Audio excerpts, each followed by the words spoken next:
What's poppin', everybody? Welcome to the latest episode of Floppy Drop. Floppy, Floppy Drop. I haven't had alcohol. Um, this is the show where we discuss this week's releases. And sorry for being a little late. We had a lot of fun stuff going on backstage, which we're gonna hop into in a second. But as always, I'm your host, Josh McDonald, and I am here with my main man, Drew, aka Heavy D, aka I Write Comics. What's up, Drewski? Hi. Hi. Yeah, it's not the temperature here in Indy. I know that. We're supposed to be getting snow tonight, tomorrow. Like estimates are saying 3 to 5 inches. Like it's supposed to have already started snowing by now, and we've got nothing. So I got drunk for nothing because I was expecting to get snowed in. Shame. I bought all this alcohol and food expecting to get snowed in, and I'm like, what the hell? What? Okay, I guess I can just get drunk for fun then. All right, that's cool. I can do that too. The night is young, sir. The night is young. That is true. That is true. We haven't talked about Absolute Batman yet, so yeah. Yeah. Yeah. Yeah. I mean, we're doing a weird warm up down here. We're like slipping back into the 70s, and I don't like. Oh my god. I know. I'm just like, no. Stay cold. Stay cold for us. So you know, I'm putting some sweaters away and gonna be going back with just regular shirts for like the next week or so, and then it's supposed to dip down again. So you know, we'll see. But yeah, I will say we've been teasing a certain something that might be coming soon. And I think this is why I made the comment at the beginning.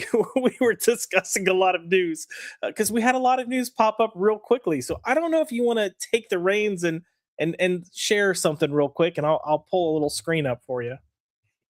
Yeah, I'll go ahead and share it. So I talked to Marat Michaels earlier today, and the sign up is available now for Counterpoint's Lethal Ladies, the 10 years in the making event. Yes, it's finally happening.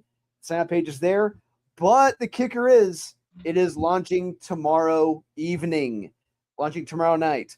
So unfortunately, this is so short notice that I wasn't able to get a live launch stream set up on YouTube or anything. So it is what it is. But hopefully, we can get like a stream little few days after we launch, then maybe a closeout stream. But we'll see what happens. But so the important thing is there are a lot of big names attached to this campaign. Names including a certain Dolan Waddick, a Marat Michael. Yeah, I know, right? I heard the kids going places. A bit of an asshole at times. Ebas, Eric Basaluda, Elias Chatzudis, Ryan Kincaid, Piper Rudich, Andre Lunatic, and can't forget about Mr. Draxcal attached to this as well. So yeah, there's some big names attached to this, and you guys do not want to miss out on this tomorrow when we launch. Heck yeah. No, I'm excited. I think we both got surprised by this. We did. The fact that it's launching tomorrow. Yeah, if you tuned in last night, you know that we're like, hey, when we know it's launching, we'll let you know. We found out today. But exciting. I do think it's exciting. Sometimes it's fun to just drop stuff like this too, though. I mean, sometimes that actually works out in our favor, or your favor, I should say. But yeah, we'll definitely plan some time to kind of figure out a launch stream, or maybe not a launch stream, but a discussion stream to kind of talk about the book, maybe go into some of the details, share some of the covers, go over the campaign, and really kind of help hype it up. So we'll partner with that. We were gonna try to do it tomorrow night. I have a work event tomorrow night, unfortunately. Womp womp. So you know, we're gonna go with emotions, but it is okay. Who did this? Do you know who did this little cover here? Or I believe that's Elias. I believe Elias Chatzudis did that one. So yeah, there's going to be a connecting cover set. There's like a 4-cover connecting set. Nice. Elias did one. Marat did one. Ebas did one, and yeah, so it's going to be there's going to be a big one in ranking. Yeah, just be ready. Oh, and TriStar, Tristan Thompson did a cover too. So there's names that you guys will not expect that did covers for this book.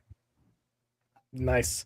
I will say I do have the link for this pinned in the comments. So if you get a chance, go sign up. That way you can stay on top of whatever updates are coming through, and then stay tuned for some type of stream at some point.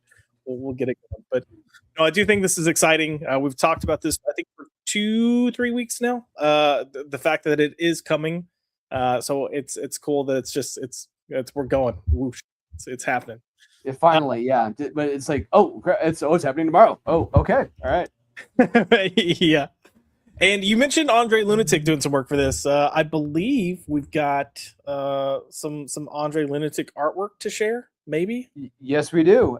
So yeah, not only so the that Counterpoint Lethal Ladies, that was our first job working together. At this point, almost 3 years ago. That's wild. That was the first thing you did. Okay, carry on. Yeah, and he got excited because he's like, "Oh my god, it's finally happening!" Because this is the first of all the projects we've done together. So he's excited, and I'm excited. But yeah, this one we're going to be sharing here. This is a cover to a 10-page tie-in to Unholy Nightmare. As you know, Unholy Nightmare 2, if you backed it, there was a Gollum 10-pager that came with it. If you decided to back it, we are doing a 10-pager for Dracula. We're getting yes, boom, or Vlad. Yes, we're getting his origin. We're getting my Dracula's origin for Unholy Nightmare 3.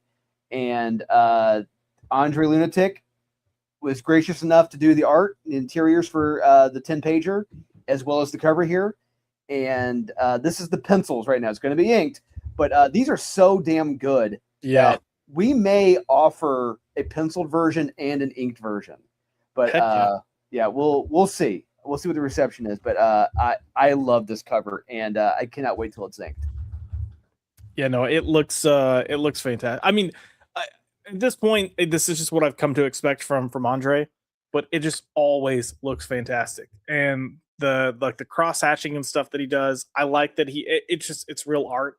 And I know I've said that about other artists, but in a world with and I'm not there's digital art that is good. I'm not knocking all digital art, but a lot of digital art to me feels lifeless. So when I see someone actually throwing pencils down to something, it just has a certain feeling to it that you tend to not get with digital art. And the detail that this man does, you have a greater respect for it because he did it by hand.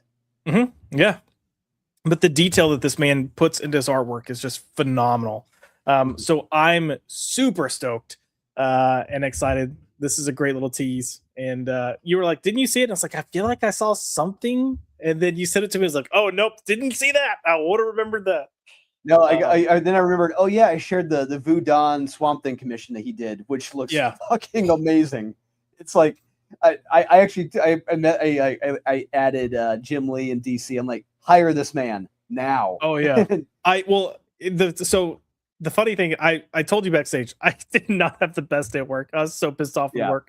So you sent that to me today when I was like, I don't care. Went to the lock case, got my phone, was, may or may not have been bitching about something. And then that comes through and I'm like, click it. And I was like, holy shit. And yeah, that's oh my God, Vudon, you've come across incredible artists that you've gotten to work with. Man, I think it's just wild. But two great pieces of artwork in one day, and I was like, all right, it's fine, it's good, I'm good. Yeah, and so speaking of that, I'll share with you off air. I one of my favorite comics when I was a kid, an Elseworlds issue. I found the artist, I talked him up, and I just bought one of the pages from that Elseworlds issue that he did, and he's sending it to me. I could not believe it. And nice. I'll share it with you when we're down here. Yeah, it's like, yes. Hell yeah. I will look forward to seeing that. I do think that's mostly all the announcements we have so far, I believe. Yeah. Yes. So we are going to go to the chat real quick and say hello before we start talking about this week's books. There were a lot of books this week. Too many. Yeah, too many. And then I think we shot ourselves in the foot by me need to push the show or Tuesday show to last night because I was scrambling to read as much as I could. But in the chat, we do have Cajun Corey here as always. Evening. Good evening, sir. It is nice to see you. We've got I hate that YouTube has done this now. We're showing the actual like handle instead of whatever name they put forward, but this is user om3oc2s. That with certainly hey, is a lot of letters. yeah. Hey Josh, River, and River. He was over here somewhere a second ago, but yeah, he's behaving right now. We have Norn Lear, the one, the only Lyrics Lee here Hey. with evenings. Good evening, fair lady. Good evening.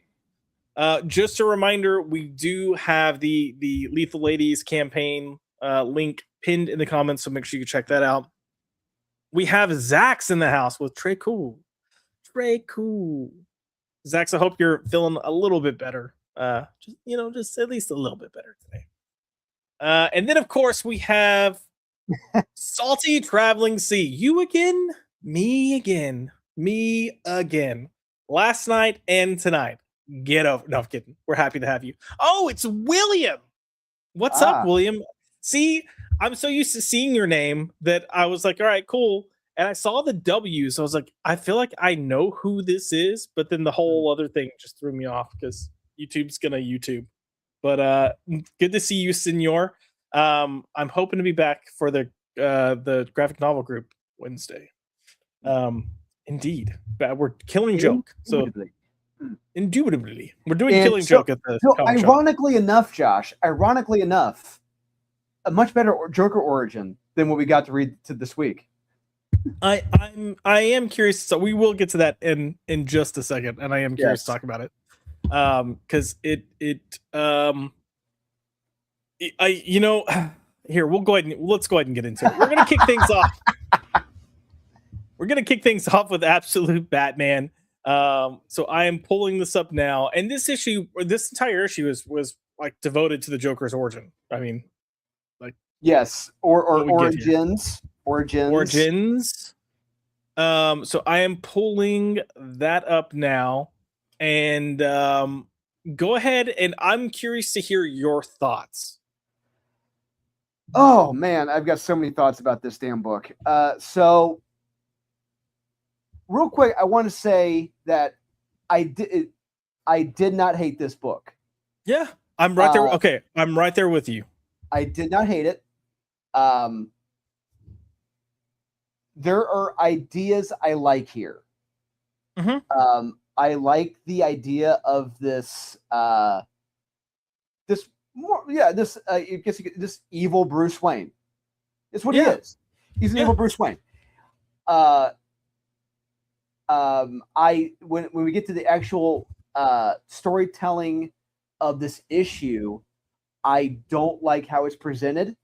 I don't like how it's pretty much Bruce and Alfred going back and forth. And now I have no problem with Joker's origin. Like, 'cause one of the most famous Joker quotes is like, if it comes to origins, I prefer to have mine be multiple choice. That's awesome. Yeah. That's great. Yeah. And that's what's great about The Dark Knight. But what I didn't like about it here is that each one was relatively similar. They're just slightly different. It's like they weren't drastically different. And that's where I was hoping they would be drastically different. What you didn't know. And because in my opinion, what makes a lot of what can make a great character or villain powerful is that mystery about the character. Agreed. And, let's say Michael Myers until we got the Rob Zombie film. That was that was powerful. Yeah. You didn't know why he did what he was doing. And here with what we're told, it's okay. That's an interesting idea. However, I think it would have been much better if at the end it's like it turns out like there's a whole plot twist, like someone came in and said like, no, that's wrong. That's not even close. It's like, oh shit, but that didn't happen. I'm not, like I said, I did not hate this. I will say this. One thing I don't like is that how he turns into the Violator pretty much. Yeah. And this, it's like the way I see it, have one or the other. You can't have both. And that's where it fails. And that's where I think that's what the absolute line is, I guess, just trying to have both, trying to say you're so crazy and over the top that you can have both. And it doesn't work, in my opinion, having both. And I think it works as him being an evil Bruce Wayne, it doesn't work as him being the Violator. But that's where I'm going to say for right now. And I personally, I would have kept the origin a complete mystery. But that's me. Agreed. I will say I agree with you in the respect that anytime Joker is involved, when you don't have a definitive origin, I think it works best because it makes it just slightly more unsettling and slightly more terrifying. Yes. And this is one of the problems that I've had with Scott concerning Joker. When you go to his Batman run, he was trying to give like a definitive, this is what Joker is, maybe not necessarily who, but what Joker is. And had it going into like ancient folklore and that he's always kind of been an evil spirit that's been around. Like it was weird. It just didn't, in my opinion, that didn't belong. It's like, okay, Scott, you've gone too far off the reservation. Bring it back in here. And you know, we're kind of seeing it here, which you can kind of see with this is the Joker, by the way, if you can see. Like I said, he's an evil Bruce Wayne. He's got his own Wayne Manor. He's got an Alfred. He's got a clock, turns to 1047 when the Waynes died. It's like, okay, great. He's an evil Bruce Wayne. Yeah. He's hunting people. That's awesome. It's like, you don't need him to turn into the Violator. Why he does, I don't understand why. So I will say this is another thing, though, that we kind of have gotten this before, but it was just a little different.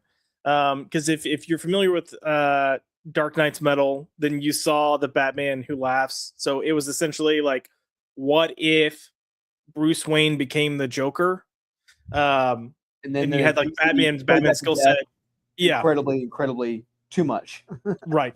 And this is kind of the same thing, but it's more like, well, what if the Joker had Bruce Wayne's life? So you get that, but it all feels kind of similar in the same sphere, but it is an interesting take. And I didn't mind it. I actually enjoyed this more than I thought I was going to. Now I will agree, when you get to these stories down here of who he was or how he came to be, and then it's like, we're telling it and they're like, okay, I know that's what's being told, but what do we know? You know, it's just kind of like, okay, I'm with you that I wish there would have been a little bit more. Hi, River. We've got a River cameo coming in. Hi, Bubba. Thank you so much. Okay. Hop down. Down. Good boy. I did want more of a, you know, separation between the stories, because when you look at The Killing Joke, or even if you look at The Dark Knight, the Christopher Nolan film, you know, the Christopher Nolan film has the, you know how I got these scars, and it's always just a completely different story. Like, yeah, the scars are there, and that's what he's speaking to, but how he got them is different every single time, and it's drastically different. And it's powerful because you don't know what the hell is even to today. You don't know what his origin was. Right. And that's the thing with The Killing Joke. The whole some people are like, "Oh, The Killing Joke tells the story." I'm like, if you pay attention when you read The Killing Joke, it doesn't actually tell his origin story. It just throws. He's just lying, and that's one of the things I like. My whole take until you read the Three Jokers. Well, yeah.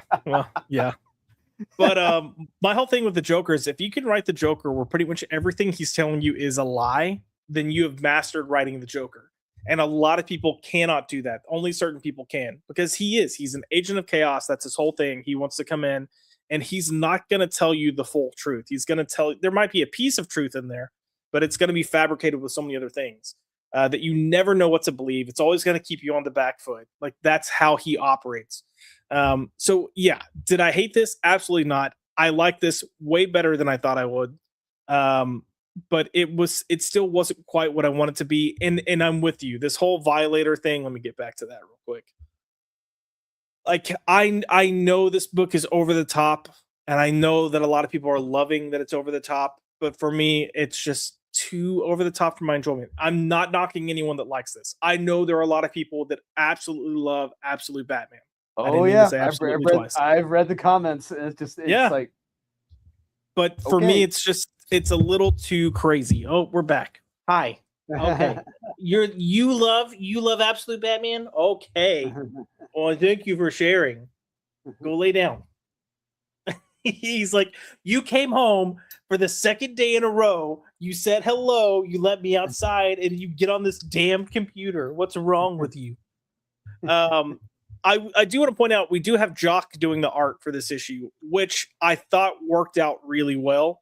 Yeah, very well. he has more of a horror. I mean, look, even this, like he's got more of a horror type slant to his work. So you've got pages like this that just give you the heebie-jeebies. Even these little pictures of him at the vaudeville, um, the eyes here. Jock does really well with that type of stuff. So kudos that if you're going to use Jock for one of these issues, this is probably the right issue to do it with. Yeah. Any other thoughts that you have on this? No, but I will say this: like even so, with the Joker, being both an evil Bruce Wayne and being able to turn into the Violator, I still find Bane more menacing. Yeah. Yeah, yeah. I'm curious to see what they do. Like they took Bane more over the top than I thought they would. I feel like the Joker is going to have some type of abilities and powers that we don't know about. I mean, they're menacing for different reasons. But I don't know. And maybe this is just me, but a really evil man that you cannot understand or predict or grasp to me is more terrifying than like, oh, look at this demonic figure. And that, I mean, as far as this type of stuff goes, if it were real life and I saw a demon, I'd be shitting myself. Like, let's be for real. But in this, I don't need the Joker to be this dragon monster thing. Like it's just for me, it's too much. And this is also not the first time that he has done that. He did this in Metal as well. Well, Scott and I would say either have one or the other. Have him be a full-on dragon monster, or have him be the evil Bruce Wayne. And just have him show up as a evil dragon monster. We don't even know its fucking origin. That's terrifying. We don't know. But I just having both, it doesn't work here, in my opinion. No, I agree with you there. For those of you that don't know what I'm talking about, I'm about to pull this sucker up. About to blow their minds. It's a toy. So it only makes it funnier because it's a toy. But open image and tab. Oh, it's a doll. It's a cute little doll. It's a cute little doll, y'all. It's a cute little doll. This was the that metal guy. Yeah. Oh man. Look, not everything they've done has been great, okay? I just remembered it was a retailer summit, Diamond, remember them? Diamond Retailer Summit at C2E2 back in 2018 or whatever. It was the last issue of Dark Knight's Metal. Not Death Metal. Dark Knight's Metal came out, and the retailer incentive, the retailer summit cover was the dragon on the cover. Oh yeah, yeah. Like a foil version of it or something, or a white version. I don't know. Yeah, I think I know which one you're talking about. Yeah, it was 2018 or 2019. It was a while. Yeah, I think it was 2019 because 2019 was the last Comic-Con that I went to for San Diego, and they were announcing stuff then because that's when the lineup of the evil Batman got announced was at 2019 San Diego Comic-Con. Oh, the EVS connecting cover set. Those look amazing.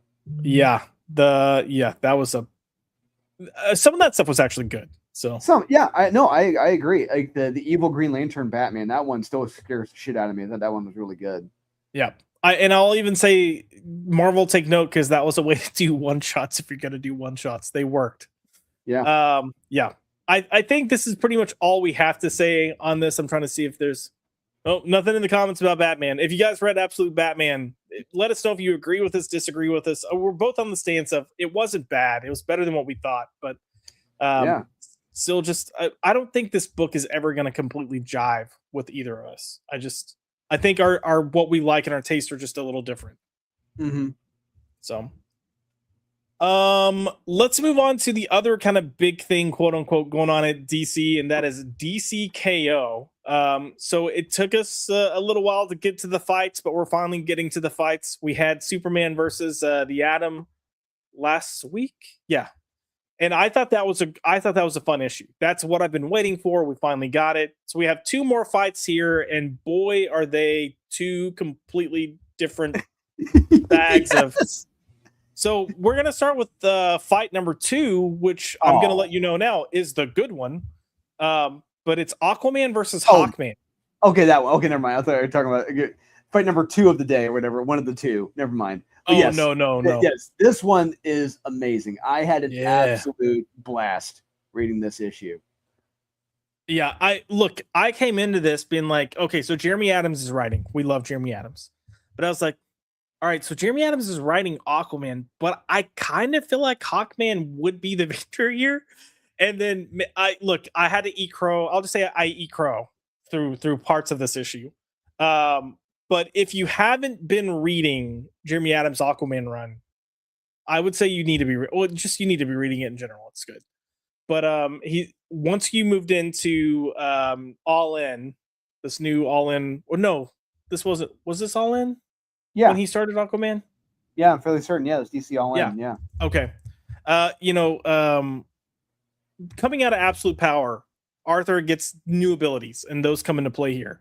But this was a big bombastic issue, and I thought it was excellent.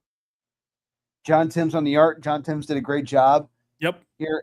Yeah, and but like I said, we don't want to really spoil. We can't really spoil anything, but how it ends, I dug it. It just the final round, how it's resolved. I'm like, that's awesome. That was awesome, and yeah, I was content reading this. Yeah, agreed. I'll even say that I one of the things that I've liked.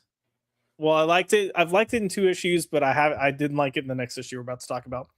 I like this whole idea of them having different forms that they can go into, like a video game. That's been fun. Well, it's fun. It was fun with the Superman issue.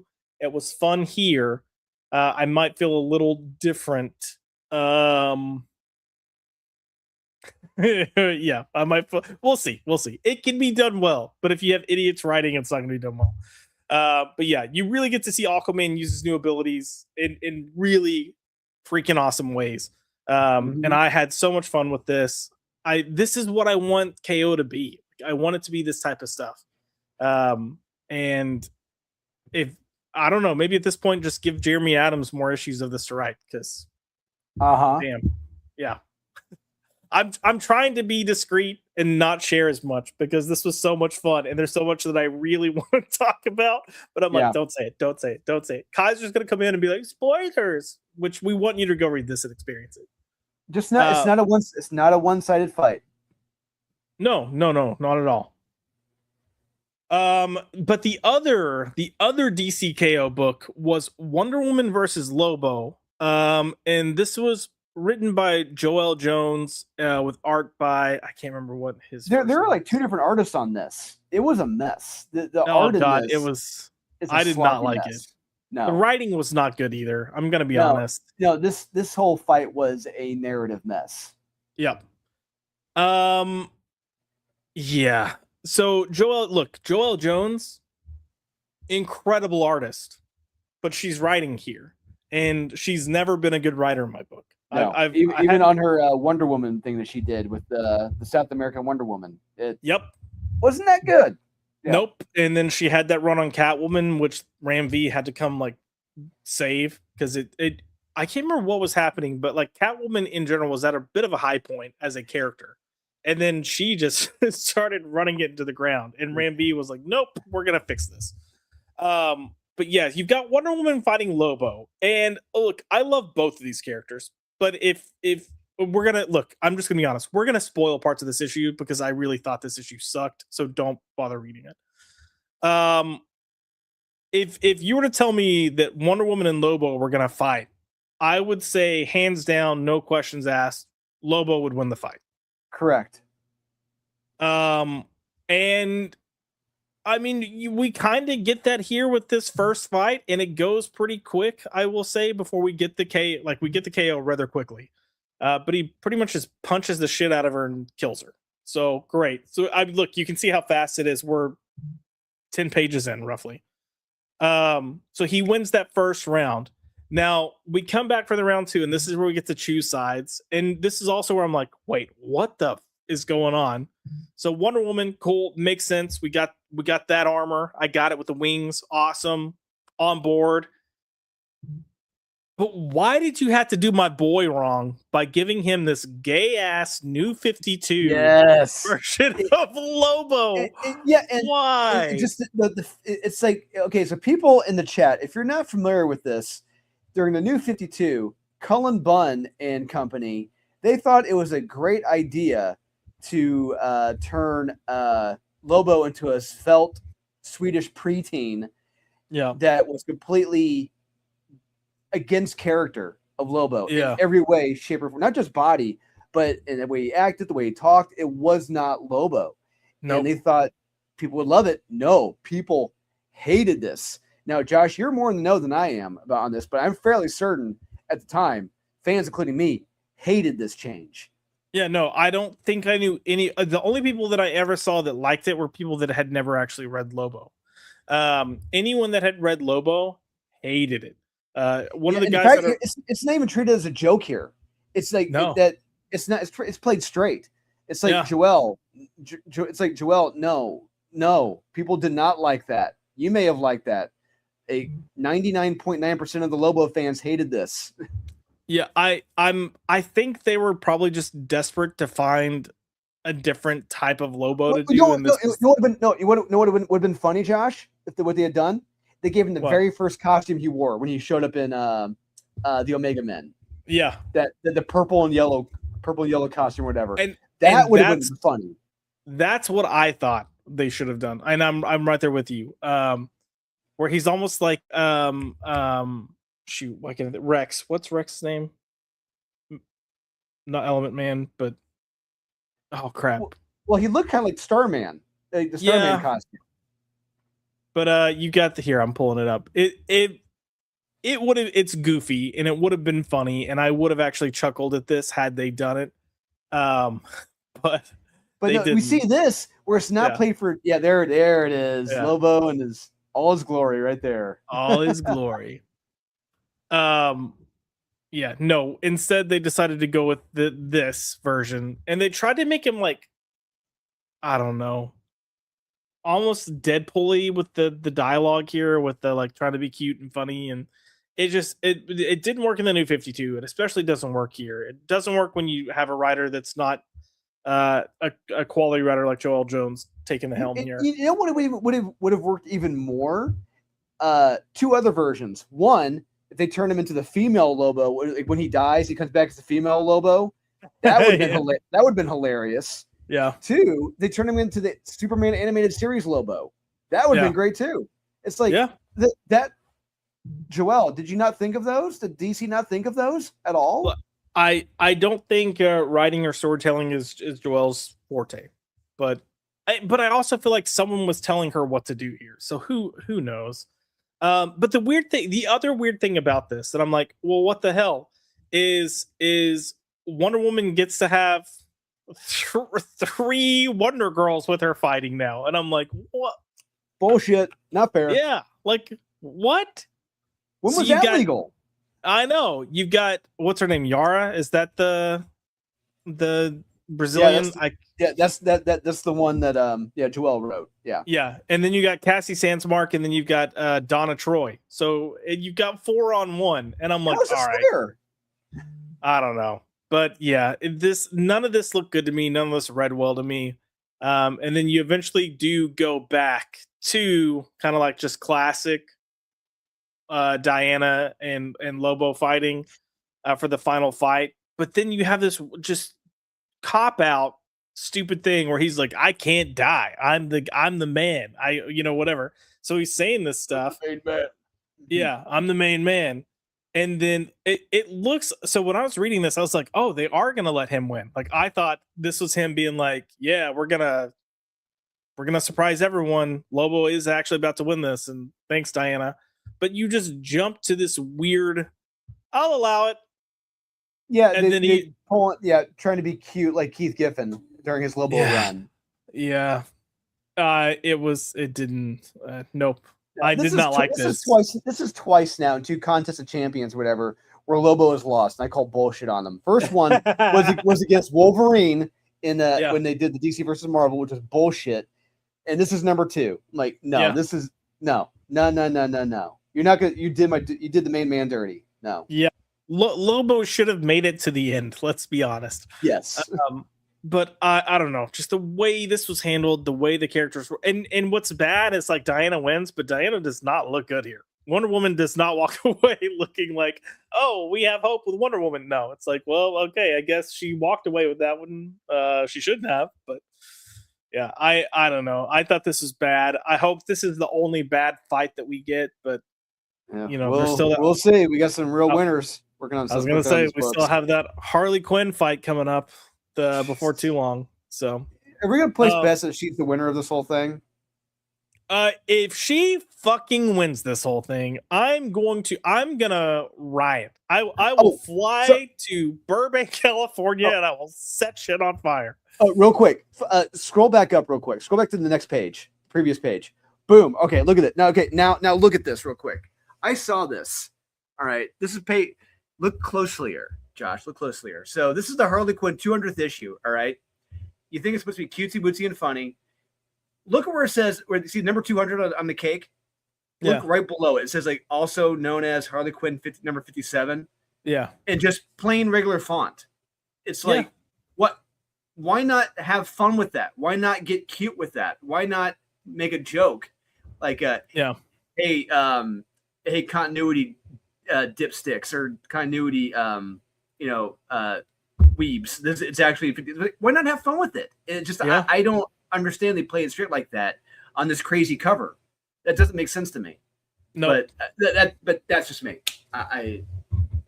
That small detail like that makes me blow a gasket. Is this really only the 200th issue of Harley though? Out of all Harley issues, I guess according to whatever fuzzy math they're doing. Yeah, I mean, yeah. I don't know. I would like a recount because I feel like it has to be more than that. But I could be wrong. We need to check those hanging chads and the absentee ballots. Yeah. I can't remember who did the Harley Quinn run before the New 52. But it's back when she was in her like regular like animated series costume, and it wasn't awful. But then you had the New 52, and you had Amanda Connor and Jimmy Palmiotti do their run. But that also went off into multiple different runs. Like they had spinoffs. Yeah. And then, it's downhill from there. Like, but yeah. I do want to say, looking at these upcoming fights. So next week is Harley Quinn versus Zatanna. And we already freaking know Harley Quinn's going to win, which is just shoot me now. Yeah. Red Hood versus Joker. That's the one they've been previewing a lot. They've been previewing that a lot, but I think Joker's going to win that one. I think I do too. If Joker doesn't win, it's going to feel weird. But they also seem to be pushing Jason really hard right now, and I don't know why. Well, he was supposed to have his own series. Remember, he's supposed to have his own series down in Nolans, and yeah. Wild times. But so DCKO, one good, one bad. Yeah, we'll go from there. And then I'm gonna let you take this over. I didn't get a chance to read this yet, but the latest issue of Batman and Robin also dropped this week. And what were your thoughts on it? This was good. The art was a little bit of a step down. Not as great as the previous artist. I think it's a new guy. But this was a origin story, more or less, of the Gray Man, or the Man in Gray, or whatever he's called, the off eggshell white man, or I don't know. But there he is. We get his origin, more or less, what happened, and how he may or may not have been screwed over by a certain rogue or two of Batman's, and he wants he demands satisfaction. Demands the Quiet Man. Yeah, the Quiet Man. That's it. Yeah, the Gray Man. I'm thinking he's from the JLI. Okay. But we get to see what he's all about, and that's pretty much the issue. And it's good. Yeah. It's good. I wouldn't say it was as great as the previous issue, but it's good. Yeah, the art does look a little. I mean, there's parts of the art that looks really good to me, and then parts that look a little weird. And Damien looks really weird here. Yeah, those the mask looks odd. A guide, yeah. But no, I feel like this is another book that Philip Kennedy Johnson's been relatively consistent with. Not perfect by any means, but a solid read. And one of those has been going under the radar. So if you haven't been reading Batman and Robin, catch up. They just released the first trade of Philip Kennedy Johnson. Start where PKJ started. Don't do Josh Williamson and Simone, whatever. Pick up with here. Read from his starting point. Philip Kennedy Johnson's on, but they've done the first trade, and I think this will fall into the second or third. So you can catch up pretty easily. But yeah, I missed last month's issue, so I still need to read it and then catch up with this one. But it will happen. Real quick, let's go ahead and just look at the chat and see if anyone's saying anything now that we've kind of gone through DC. We've got William here with I agree with y'all on Absolute Batman Joker. I'm okay with it since it's Absolute Universe. Yeah, that's kind of my take. I see a lot of people that are like, oh my god, this is the best thing ever, like wow, and for me it's not that. Yeah, but it wasn't bad.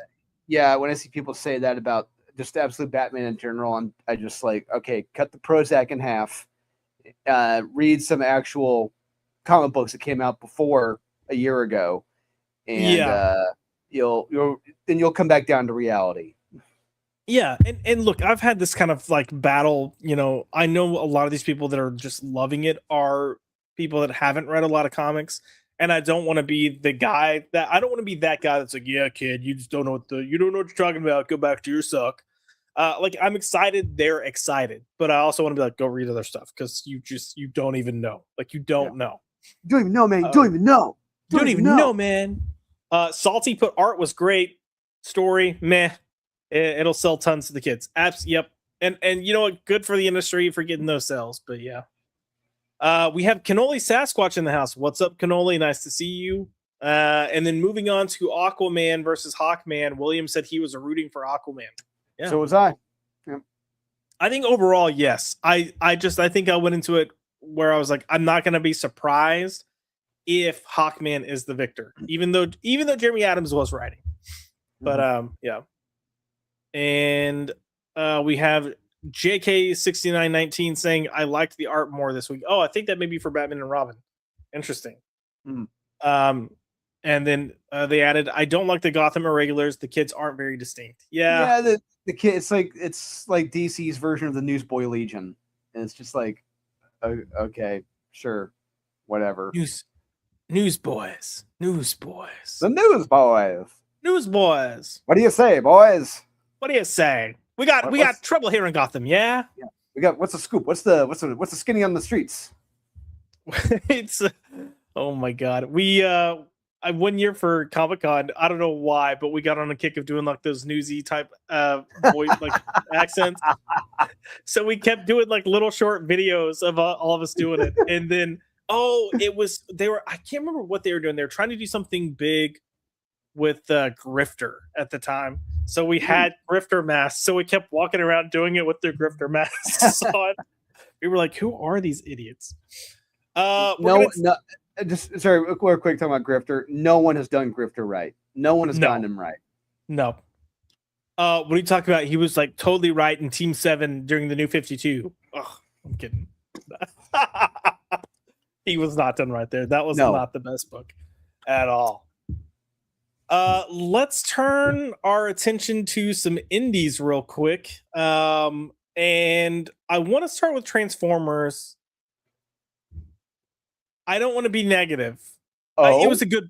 No. It was a good issue, but I feel like something is just missing, and I don't know if it's because how fast I was reading through this week, but I mean, look, I opened the page, and I was like, okay, first of all, damn, that just sad. Poor Bumblebee. Real quick, for me personally, I never liked Bumblebee. No, I know. He's kind of annoying. He was kind of annoying. He was that I remember. I can distinctly remember in toy stores. He was the one I would see a lot of in the toy stores. Like no one wanted Bumblebee. He was the blaster, whatever it was from that movie Jingle All the Way. The sidekick, the Turbo Man. No one wanted the sidekick. No one wanted Bumblebee. Well, So also, for me, it's like, oh, that's a shame. Moving on. I was gonna say also though, like the name, like you got the name Bumblebee, and you're standing up there next to like Optimus Prime, Starscream, you know, like Yeah. and then you're like, "What's your name?" Hey, my name is Bumblebee, man. You're like, "Oh no." Yeah, Okay, and that's then clear they tried to change him to Goldbug when he got the new body and everything. That didn't take. Mm-mm. So he's just forever stuck as a Volkswagen POS. Yeah. Yes. Look, let me rephrase how I started talking about this. I really liked this issue. I do think it is on a lesser. It's okay. It's so this okay. I see what you're saying. Yeah. Let's see what I'm tracking here. It's more of a laying the foundation of what's to come, and Yes. especially with a certain other Hasbro property. Because there's a certain character to talk to. It's like, oh, we're introducing them as well now. Yep. But yeah, but here, in this issue, it's a lot of getting the gangs back together, getting the Autobots back to life, and not much action in this, if any. And got this guy. I thought he was pretty funny. Yeah. This was another one of the Autobots like I did not care for. This was one of those toys I did not like. But anyway, all kids here. Yeah. I'm still waiting for the Dinobots. They haven't even shown up yet. I know, right? Like that's what I'm okay. Low key, I'm excited for the G.I. Joe Transformers crossover and everything, but I would like to see the Dinobots. Yeah. The other thing that just didn't seem to yes, what you were saying about this is a foundational issue. It's laying the groundwork. It's doing a lot of that kind of heavy lifting, so you can hit the gas pedal moving forward. That is definitely here. But I will say I don't think Robert Kirkman writes the more emotional human elements as well as Daniel Warren Johnson did, and I did feel that here. I felt that here with the two humans. It didn't. Yeah. This didn't work. Oh, but I will say here. I mean, there's a lot of elements. I did love how he's got the dialogue right. He's got the dialogue right for Ultra Magnus here. Yep. I love how Ultra Magnus is written. RC is great, and the scene coming up with Optimus and I think is it Thundercracker? Thundercracker, yeah. Yeah, I love that segment. I love it. It is amazing. I was gonna say the scene with Optimus and Thundercracker was by far my favorite part of this book. For me, it was easily the highlight of the book. But yeah, like he's definitely setting the toys up to play with them. So when you come into this, know that that's the case. Like it's not going to be look. Anytime you have a sequence of issues that are as banger as the past like 5 or 6 issues of Transformers has been, you're gonna have to have a moment where you take a breath, and that's what happens here. Yeah, and after the all out war we got for the last 24 issues. Yeah, I mean, now we're finally getting the Autobots have their energon. They're getting everyone back to life, getting everyone fully healed. Now it's like, okay, they're getting the armies reestablished. We're getting the chess pieces put back on the chessboard. So okay, this is I dig it. I can go for that. And yeah, here's that moment. Here's that moment we're talking about. Yeah. So great moment here between these two characters, and I'm hiding the other part, but just this answer that he has that's the response after Optimus has left. I was like, oh, so good, so good. But yeah, no, Transformers continues to be a good book. If you're not reading it, I don't know what else we can tell you to pick this book up. Just stop being stupid and go read Transformers. Go get those nice hardcover collections and read them. Yeah, I mean, for what now? It's like been 2 years, 2 years in a row. Yeah, it's going to be in everyone's list. Always like in the top 3 of the year. Oh man, some top lists have already started hitting the internet, and it's interesting for the year. Like one, I feel like they're all over the place. You know how every year there's usually like 3 or 4 books where everyone's just like smoking that log. Yes. I don't feel like it's as prominent this year. Like it's just everyone's lists feel like they're all over the place. So it's I think it's an interesting year. Mhm. But let's move on to the next indie comic we're going to cover, and this is going to be The Darkness making its return. Oh So man, yeah, I fucking loved this. I was laughing my ass off reading this. super 90s. Yes, it is. Yep, So real quick, written by Mark Silvestri, yep, illustrated by the legendary Ed Bennis, yep. and inked.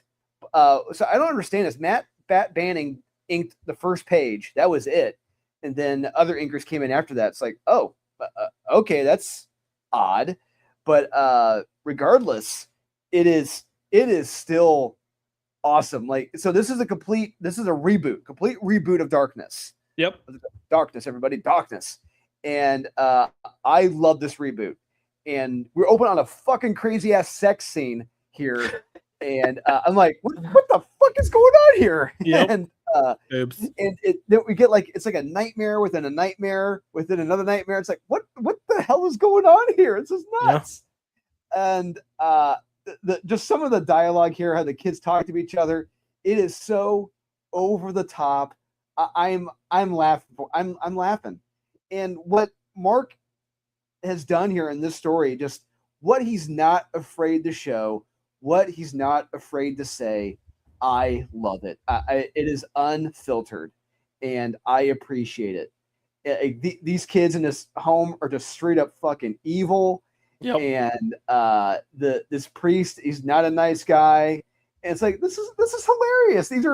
These are tropes. I understand that. But the funny thing is, these are tropes that we don't see anymore. Like, No. This is so from another time. And that's what makes this refreshing, is because it's so rare. And that's probably why I enjoy it that much more. And on top of that, the art's fucking amazing. The art's really good. Beautiful Ed Bennis art. Yeah. And it looks like he's trying to do his best to channel Silvestri and kind of what Silvestri's vibe was too. Which, absolutely. You know, nice to pay homage to what laid the groundwork for this. And yeah. Lots of skin. There's lots of skin. Yeah. He's banging ladies left and right. in this issue, it's hilarious. Bruce Wayne ain't got shit on me, man. Yeah, pretty much in this. Yeah, because he's having sex like every 4 or 5 pages in this, and it's like, you know what, Mark? Good for you, man. That's awesome. Yeah, you doing this.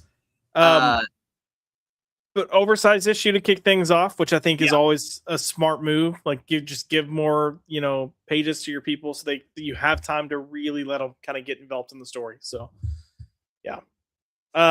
He's a hitman, more or less, for the Russian mob, I believe, and just doing his thing. And you got that little John Wick trope, the guy coming in to clean up the scene. It's like, okay, cool, yeah, I can go with that. But one of the funniest lines comes up a little later when he's in bed with another lady. Yep. I thought, recognize the lady right there. You recognize the little wristband she has on? The little witch, a little blade, maybe. Yeah, there she is. Yeah. I'm trying to see if I can get to this page you're talking about, where he's in bed again. Keep going. There he is. Yeah. So the darkness starts oozing out, and she says, "Not on my face." Ass. Wow. But the best one's coming up. I think right a little below his face. No, it's coming up. Or she. No. Keep going a little lower. Keep going a little lower. Sorry. So we're getting into demons and angels. Yeah, angels. Yep. Yeah. It's like, okay, cool. Jaffiel. There we go. That's where she says, "You don't have some crazy STD or something, do you?" All this stuff would be like, this is taboo. You can't put it in a comic. That's why. Bravo, Mark. Bravo. Bravo to you for doing that, sir. Because no one would have the balls to do that, and I appreciate them all the more for it. It feels like the world is healing. Yes. we're getting back to degeneracy and the world is healing. Yeah, no, this is definitely a go pick. I mean, well, if you like this kind of stuff, if you like that kind of 90s irreverence that was around, this is definitely a book for you. So And I'd say I love it. So yeah, that says it probably says more about me than anything else. But I love it. And honestly, but it feels I was gonna say it feels honest though, and that's what makes a big So yeah, and what comparing this issue number 1 to the prior original OG number 1 by Garth Ennis and Mark Silvestri, this is leaps and bounds above that. Like this is actually a coherent origin, because I think at this point, because it's clear Mark didn't really know where he and Garth were going with the story, but here Mark has a good idea where he's going with the character, with the story, and it makes much more sense now. And I dig it. And I remember playing the game when it came out back in like 2007. That was fucking awesome. And I hope we get kind of some of those elements here. We get a little bit, but yeah, I dig it. This was an absolute blast. This may be my pick of the week, second best. Maybe it's right up there. Yeah. I feel like the competition, surprisingly, is a Marvel book. Yeah. Maybe not. Mayhaps. Okay. Mayhaps. Let's stick with indies real quick, and we're gonna move over to Teenage Mutant Ninja Turtles. So this is gonna be the first issue with the new creative team. So Gene Luen Yang and Freddie Williams. Is it the third? Second? Yeah. Third. I did not get a chance to read this yet. You did read this, correct? I did, yeah. What were your thoughts on it? I thought it was okay. Okay. I thought it was okay. Yep. It wasn't great. It wasn't bad. The art, unabashedly, yeah, art is fantastic. I mean, it's Freddie Williams. Yeah, he's lights out. Just some of the dialogue here. I wasn't completely sold on. I like where the story is going, and honestly, there was more action in this than I thought there would be, because we gotta be. I mean, Gene Luen Yang, he's not known for action at all. And yeah, I was expecting to be bored out of my mind reading it, honestly. But no, he did a good job here with the first chapter, and I'm very curious to see where it goes next. So yeah, I'll be checking out the next issue. Does it? So since I didn't read it, does it feel like it is continuing the story from where we left off? Okay. Yes, because the Splinter elements continue over into this. Okay. There we go. Yeah. Yep. Although Donatello is surprisingly healthy now. Yeah. Oh yeah, not so skinny. No. Well, these are some thick boys that are Freddie. Yeah. Well, that's kind of Freddie Williams thing, though. All of his characters look jacked. So I love Freddie. I think he's a great talent. I had him do a commission of original art for me. I've got it hanging on the wall over here. That's Midnighter and Illyria from Angel. But yeah, I will say, as much as I love Freddie, I kind of wish he wasn't doing Ninja Turtles, because he's done so many iterations of Ninja Turtles. Yeah, he did. I think he did almost all of the Batman meets TMNT. Yep. And then Master of the Universe and Thundercats. He's done a lot of that stuff. So, in no way is it a bad pick, but I would also like to see Freddie do other things, because I think he deserves to do more. But I'm glad this is a good start. I'll have to check it out. Part of the reason I didn't was just my hesitation, and again, so much crap came out this week. So, real quick. Oh no, not real quick. We're gonna quickly look at the comments and then go into Marvel, because we'll have a Marvel speed run. There's some goodness there with Marvel, which is surprising. But Salty did say that he bought Abso Bats to get Jock, or to get it signed by Jock. worthy for that alone. Did you get the main cover? Or did you get one of the other covers? Salty, let me know. And then Kaiser Jose coming with avoided Aquaman spoilers. Nice. Well, just to have you know, Kaiser, we purposely didn't discuss spoilers because we were thinking of you. I even said your name. But yeah, we're trying to avoid spoilers unless the book sucks. If the book sucks, we're gonna talk about it. And then hey, lyrics coming in with I thought Bumblebee was cute. And she's like, I'm a man, I don't say cute. Yeah, I'm a man. I don't say I'm cute. a man. And then Kaiser put make Bumblebee a cool hatchback. Any hatchback. I love it. And then Salty said he was glad he picked up Darkness. He hasn't read it yet. Oh, you're gonna blast, man. It's a trip. Wait, did TMNT do blind bags? Yes, they did. Oh my god. Yeah. I hate this trend. I hate this trend so much. Salty's gonna give me shit for saying that, but oh my lord. And then he put, do we think the dialogue style was a way to make Team NT their own after their great run, or just bad habits? Well, here's the thing. I mean, I'll say in the dialogue in this, there are a lot of points in this where they felt like the same voice. They didn't feel distinct, and it felt like they were talking like 40-year-old men and not teenagers.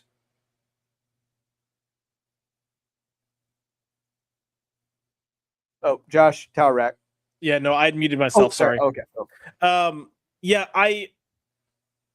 so I will say that's part of my problem with Gene Luen Yang is I feel like he often sounds the same. Because he was writing the Death of Silver Surfer, right? No, that was Al Ewing. The Death of Silver Surfer was Al Ewing? Yeah, I'm fairly certain that was Al Ewing. I thought it was Gene because he had the Asian character that was the boss. Or was it Greg Pak? I'm thinking of. Maybe it was Greg Pak. Oh, it was Greg Pak. It was Greg Pak. That's right. He's doing a lot of those Asian shove-in characters. Just yep.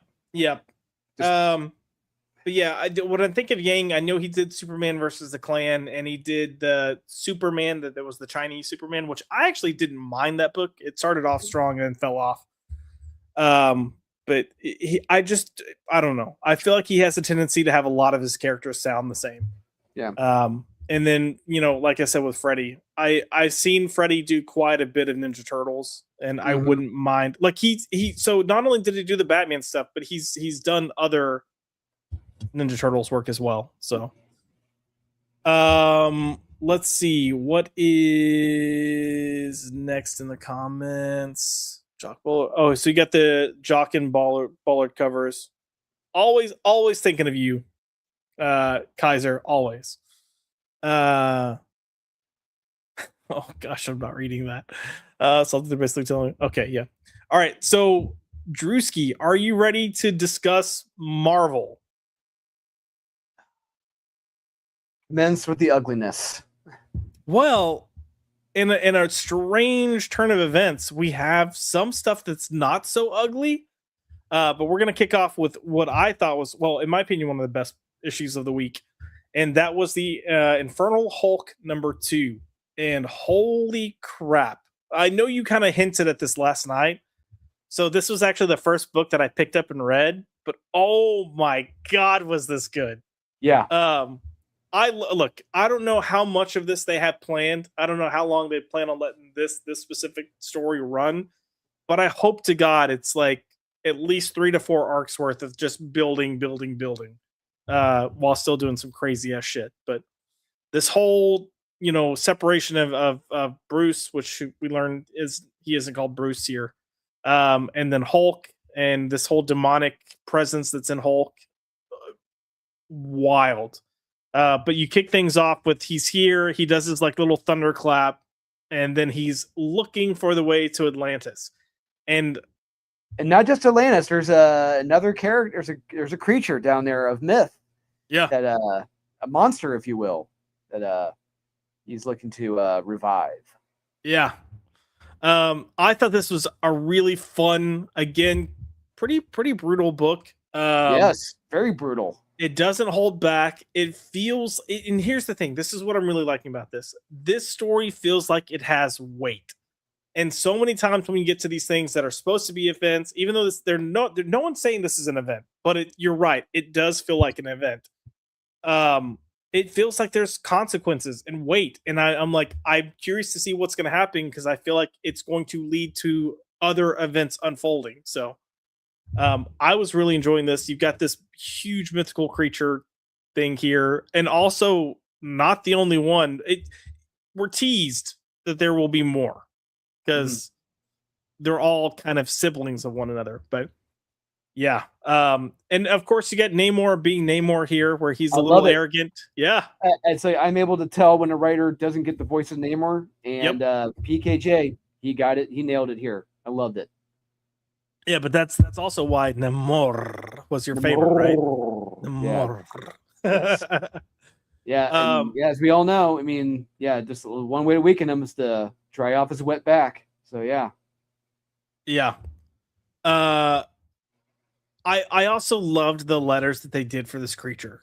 Like it feels so unique that you've got this beast talking, and then this is how they chose to do the speech bubbles for it, which I was like, that's fantastic. Like it's creative. So kudos to this creative team. Nick Klein's art looks freaking fantastic. And yeah, can we go I for can't 3 wait. issues in a row? This is gonna be wild. 3 issues of Nick Klein in a row. Yeah. Shocking. But yeah, I can't wait to see where this. I don't want to go too far because it starts giving stuff away. But yeah, I can't wait to see where they go with the story because it seems like sky's the limit.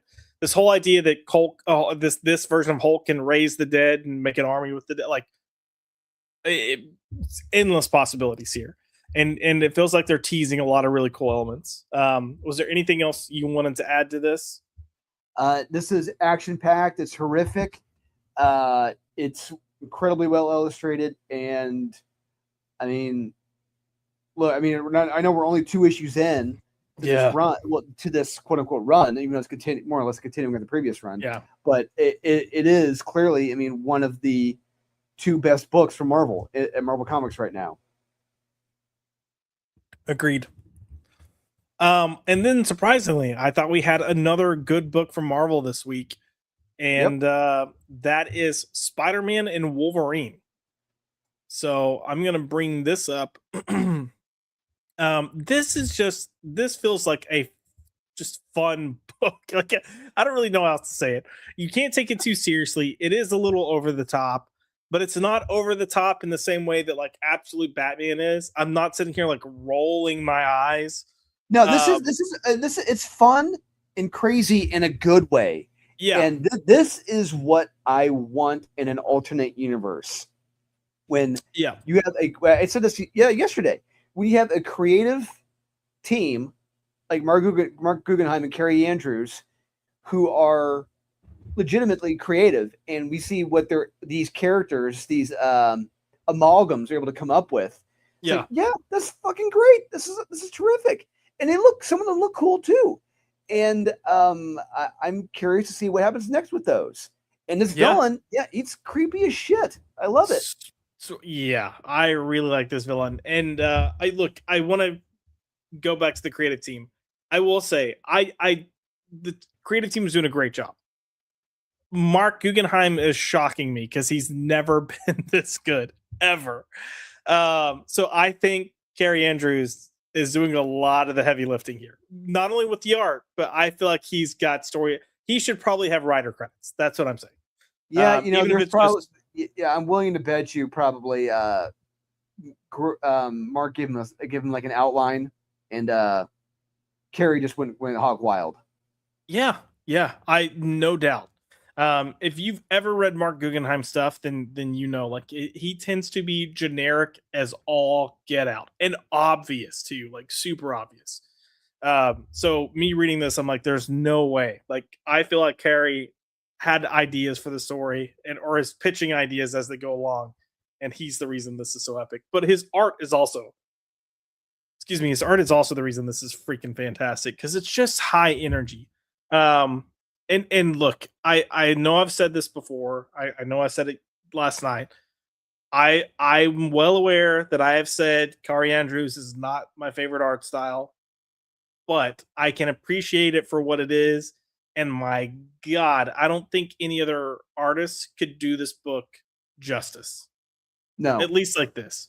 And I think you were talking too last night about just the way he approaches it. Like it's very distinctly Carrie Andrews' art, but he's paying like such a nice homage to Todd McFarlane. yes, and like how he would approach storytelling, and I see that here. Yeah, just high energy. This is some of the creepiness I was talking about last night. So I don't want to go too far because you did mention the other like amalgam characters that pop up. And that I look, usually I find that stuff annoying because it feels like a just desperate cash grab. But because they waited so long to reveal these other characters, and because they didn't make a big deal out of it, for me, I thought it was fun. No, yeah, I agree. It was an absolute blast. And like I said, I can't wait to see what happens next with them. Yeah, agreed. I think some of them would make really cool action figures too. Yeah, so, absolutely. but yeah, good stuff. I do want to move on to two other Marvel books before we start going into some other Marvel books.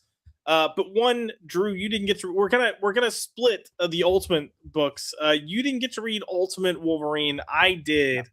I thought this was a really good issue. I'm gonna take a little. I gotta step away for a minute. I'll let you talk about this. And I'll be right back. If you remember the last issue ended up being pretty freaking bombastic. You had a big explosion that looked like it killed a lot of people, and you're like, well, did it kill people? And I'm here to say, yeah, they did. They killed everyone. And sorry if that's spoilers, but you get that figured out on this first page. So, but yeah, Wolverine is pissed and he is ready to take revenge. And this issue ends up featuring a pretty like just slobber knocker of a fight between Wolverine and Colossus, and I loved it. But you got this nice setup. It's like Wolverine is hunting his prey because these are the people that experimented on him, made him lose his memory because he's the Winter Soldier in this universe. But yeah, he goes after the doctors and stuff that did this to him, and then in doing so, we get a fight with the Sentinel, which is nice. But then when you do have the real threat show up, oh yeah, by the way, this Sentinel is the one that's got Cyclops' face and its stomach where they can shoot the optic blast, which is wild. But the moment that Colossus and Ileana show up, it just really turns into a banger. And then there is another character. I'm going to stop here that gets brought into this that plays a huge role by the end of this issue. And it may be who you expect. It may not be who you expect. But yeah, I'm digging this a ton. I think this is the best Ultimate book that's out there. So just throwing that out for anyone that maybe is considering it. And the other thing that I like here is they're actually doing shit. Unlike the next Ultimate book that we're going to talk about, shit happens. I can't tell you how many major characters have died within these 12 issues. But you get another one in this issue, and it's brutal how it happens. How many issues are left of this, or is this the last issue? I don't think it's the last. It shouldn't be the last issue because there's still more story to tell, but I don't know how long they're going with this. But yeah. It's no, there's no way, because a character threatens another character that, you know, you're good for now, but I'm coming for you. But yeah, there's a character that gets like brutally killed here, and I was like, holy shit. So good times. Go read Ultimate Wolverine. Now, Drew, looking at another Ultimate book, Ultimate Spider-Man. Should people go read Ultimate Spider-Man? No. No. I look it. But we have Spider-Man, and he's punching Kingpin. So that doesn't happen in this book. Oh, come on. Yeah. That's flagrant false It's a flagrant false advertisement. We have Spider-Man, and his face is in the shadow. Yeah. Yeah. We do. Look, it's more just playing Johnny fuck, people just posturing over each other, just bickering back and forth. That's all this issue is. And there's one more issue left. I think one, maybe two issues left. That's it. And like, this is all you got? This is what we're doing here? And this is going to be studied. I swear, this run is going to be studied. Just by people trying to figure out, was this the goal the entire time? Was this all they had planned?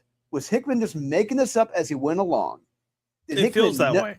Yeah. Did Hickman know ahead of time there was an endpoint, or was he just riffing each issue? Which, like you said, I agree. You just feel like he was doing it, just riffing each issue, and not knowing there was an endpoint.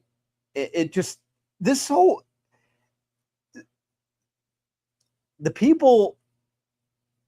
You try not to talk bad about people who love some certain books, but look, objectively, this is not a great Spider-Man series. No, this will not go down as a great Spider-Man series, and it will be studied for the failure that it was, because this did not deliver on about, I would say 50, 60, 70%. Yeah, it's about 70% of the promises I was hoping we would have gotten. Yeah. This was a disappointing run, in my opinion. And like you said, I agree. I think it shows that Hickman did not have a plan. He was making this up as he went along. Yep. I mean, we're on page 22 and we're finally getting some action. And this like should essentially be the penultimate issue. Yeah. So and that's kind of been the biggest downfall of this book is it's like, we haven't had Spider-Man in Spider-Man. And there are other elements that are working really well here that I don't mind. Like I love the use of his family and the kids. Like that's great.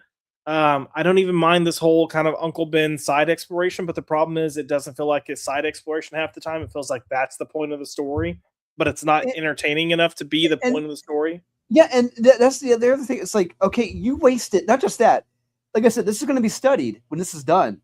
They wasted so many issues just focusing on, one, a date night, or two, like Uncle Ben and J. Jonah Jameson playing Johnny Fuck, getting a steam together and going to dinner together. It's like, what? I'm like, this is Spider-Man? This is your ultimate Spider-Man run? This fucking sucks. To quote the Cash from Tango and Cash. And I was not impressed. I would also like to point out too that the original Ultimate Run, the whole concept of it was that it was this huge, big, over-the-top blockbuster, action-packed stories. And then they would make it a little edgier and a little more grounded, but like they weren't afraid to do a lot of high action stuff. And this, for me, the Ultimate Line has felt like the exact opposite. It's like, how introspective can we make this without actually doing anything? Yeah. I mean, I guess that's what's going to go down as, how introspective can we get without doing anything? Yeah. And I think that sums up this run. There is one more Spider book here, and that is The Amazing Spider-Man, which at this point I'm so completely off with. Like I'm over it. I couldn't finish it. I told you, I got so far. I could not finish it because I do not care for these characters at all. Like I like Rocket and I like Peter, but they don't really work together. And even Rocket at times is just written like. Then you have his new like girlfriend chick here. Yes. No, not a girlfriend, not a relationship. No, that's called out here. I know. Just a fuck buddy. Yeah. Yeah. So yeah. Yeah. Hanky panky. Yeah, I'm over this book. And look, the end has some setup, but I don't know if I'm gonna keep reading this because it just yeah. I'm not enjoying it. It feels like work. Yeah. So yeah. Speaking of feeling like work, Ladies and gentlemen, we are finally reaching the end of this horrible saga that is Age of Revelation. So let's talk about it. There were 4 Age of Revelation tie-ins that dropped this week. One of them was Unbreakable X-Men. This is the book that Gail Simone is writing, so she's featuring all of her new X-Men that no one cares about. But this is the one where Rogue approached Galactus and then got turned into a statue. Well, how do you think this issue ends, Drew? With Rogue becoming Galactus. Yeah, I mean, pretty much. So you got all this crap going on with this spirit, and then chaos is ensuing. You got Namor, you got Blind Gambit, which we still don't know why he's blind. Namor. But towards the very end of the book, you do have Rogue somehow, some way, come out of being a statue, and she defeats these beasts and beings. So this is the evil spirit that's here. But there you go. Look, and then oh my God, it's Rogue. Rogue is back. So it's have you changed the image, Josh? I'm still saying the same Amazing Spider-Man. Oh shit! Oh no, yeah, my bad. I've been scrolling for 20 pages over here, going through this shit, being like, "Yep, Gambit, Namor." I'm so glad you said something. Anyways, at the very end, Rogue somehow, some way is no longer a statue, and she is Galactus Rogue. She's got my God. And oh my God. That looks so fucking stupid. Oh. It's so bad. Look, this goes back to what we just talked about with Spider-Man Wolverine by Carrie Andrews and Mark Guggenheim. You see how creative Carrie Andrews is with his characters and the costume designs. Yeah. Then you get this shit. It's like clearly there's a gap in that education and the creativity. Yeah. But I thought this was so bad. And then you've got her here. I don't think so, sugar. I just have to imagine that as Galactus Rogue, it's actually a deep voice. So my assumption is that Galactus Rogue sounds like a tranny with a really deep voice. I don't think so, honey. I don't think so, sugar. Was she a great big fat person? Yeah, but hey, Rogue saves the day, and she's in love with Gambit, and she goes back to normal size, and yay, everyone, group hug. Let's go back to foodsies. Yeah. So in case you're wondering, this shit is shit, and it's only 1 of 4. I go back to ask the question. I'm like, isn't there supposed to be a world destroying event going on? Right. Call me crazy. I think that was what the Age of Revelation is. People dying, people turning into monsters and dying, allegedly. I'm curious to see how many of these tie-ins have absolutely no connection at all whatsoever to these books or the main book. The Frost and Iron, or whatever the fuck it's called. Iron and Frost. Come on. Iron and Frost. I gotta get it right. Fix myself. Fix yourself. The only, I guess, the real only tie-in is like the virus. I think, because I think Iron Man developed the virus, or his lab designed it. But and he's also been infected with it. So so he's turned into a literal Iron Man. Yeah, but we see that Tony has once again somehow in some way managed to put his consciousness into another robot, into another armor. So he's trying to stop the fighting and everything. It's like, God damn it. Yep. But so the other twist is that Emma Frost, so she has an issue with her heart. She changed to diamond so she can stay alive. She turns back to human. She's going to die. And look, I'm not going to lie. I laughed. I laughed when she died. I was laughing. Oh, yeah. It was ridiculous. So for those of you that aren't familiar with Emma, when she's in her diamond form, she can't use her telekinetic powers. But I guess the big resolve, the big oh my gosh, is that she realizes she's got to have some type of psychic message that goes back in time to Tony Stark 10 years ago. And how it's done, it makes fucking laugh. It is ridiculous. Yeah, the only way she can do this is if she turns human and out of diamond form, which is gonna kill her, guys. It's gonna kill her. And of course, that's exactly what happens. So you come down to this point, and hold on, I'm scrolling. But she manages to get through to Tony, who's kind of got like a weird thing going on mentally here at the moment. But she gets through to him, and of course, she's using the rescue armor because why not? But she's convinced I've got to get that psychic message out, so she does it, and she manages to also get through to his mental state that is Tony Stark. Oh wait, the best part coming up right after she dies. We see let's see Tony's face. Let's see it. The robot's crying. Robot's crying. No. Look, I've never been on board, but then he goes back and just drops her. It's like it's the reverse Titanic. This time, like, screw what's her name? Jack's gonna live. Yeah, you're gonna kill one of the greatest villains in movie history. Yeah, get rid of her. Yeah, for real. And then he explodes. Yeah. But this is where maybe I'm curious to see if this actually plays a role in how they end, because the end of this book is like Emma sending her psychic message through all these different time points to then go back 10 years ago to send a message to Tony Stark 10 years ago.